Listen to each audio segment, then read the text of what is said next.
Hello friends, special food with आरतीमध्ये तुमचं मनापासून स्वागत. तर आज आपण करणार आहोत मस्त असं सँडविच. तर सँडविचला लागणारी हिरवी चटणी करणार आहोत. त्याच्यासाठी लागणारा जो पुदिना आहे तो आपण आपल्या छोट्याशा गार्डनमधून घेणार आहोत. तर मस्त असा पुदिना घेतलेला आहे मी. इथं बघू शकता तुम्ही, छान असा पुदिना आलेला आहे. खूप छान वाटतं ना असं आपण लावलेली भाजी किंवा फळं असं आपण स्वतःच्या हाताने म्हणजे तोडून ते फ्रेश यूज करतो तेव्हा. तर इथं पुदिना घेतलेला आहे.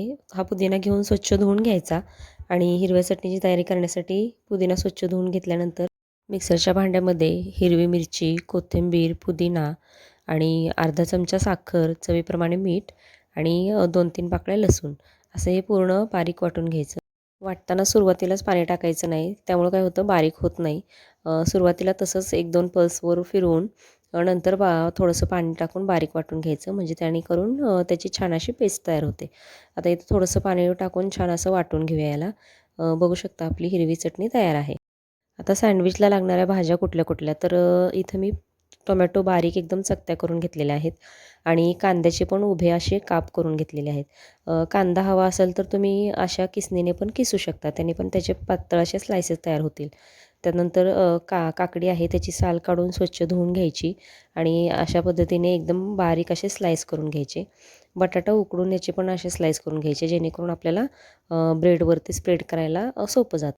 आता सँडविचमध्ये तुम्ही गाजर, बीट हे देखील टाकू शकता. फक्त गाजर आणि बीट टाकताना काय करायचं, एकदम बारीक स्लाईस न करता एकदम किसणीने किसून घ्यायचं, जेणेकरून ते दाताखाली असं म्हणजे कच्चं लागणार नाही. आता सँडविच तयार करण्यासाठी 2 ब्रेड घ्यायचे, 2 ब्रेडचे स्लाईस घ्यायचे आणि एका बाजूला आपण हिरवी चटणी तयार केलेली आहे ती लावून घ्यायची आणि दुसऱ्या बाजूला टोमॅटो सॉस लावणार आहे. आता टोमॅटो सॉस जर तुम्हाला म्हणजे आवडत नसेल तर तुम्ही मेयोनीज लावू शकता किंवा बटर लावू शकता.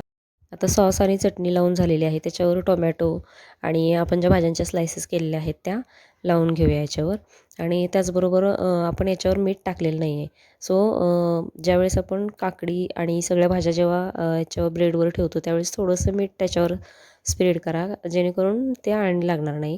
कारण आपण याच्यामध्ये भाज्यांमध्ये मीठ अजिबात टाकलेलं नाही आहे. तर एवढं लक्षात ठेवायचं की सँडविच करताना किंवा मग तुम्ही जर भाज्यांवरती डायरेक्ट आधी मीठ टाकणार असाल तर तसं पण चालतं. पण काय होतं, कांद्याला म्हणा किंवा काकडीला पाणी सुटतं. म्हणून काय करायचं, जेव्हा आपण सँडविच करतो त्याच वेळेस टाकलं तर ते म्हणजे छान होईल. आता भाज्या टाकल्यानंतर त्याच्यावर चवीप्रमाणे मीठ टाकायचं आणि त्याचबरोबर चाट मसाला देखील टाकून घ्यायचा. चाट मसाल्याने सँडविचची चव खूप छान लागते आणि थोडासा टेस्टी लागतो तो, चटपटीत होतो. तर नक्की ट्राय करा, अशा पद्धतीने सँडविच करून बघा.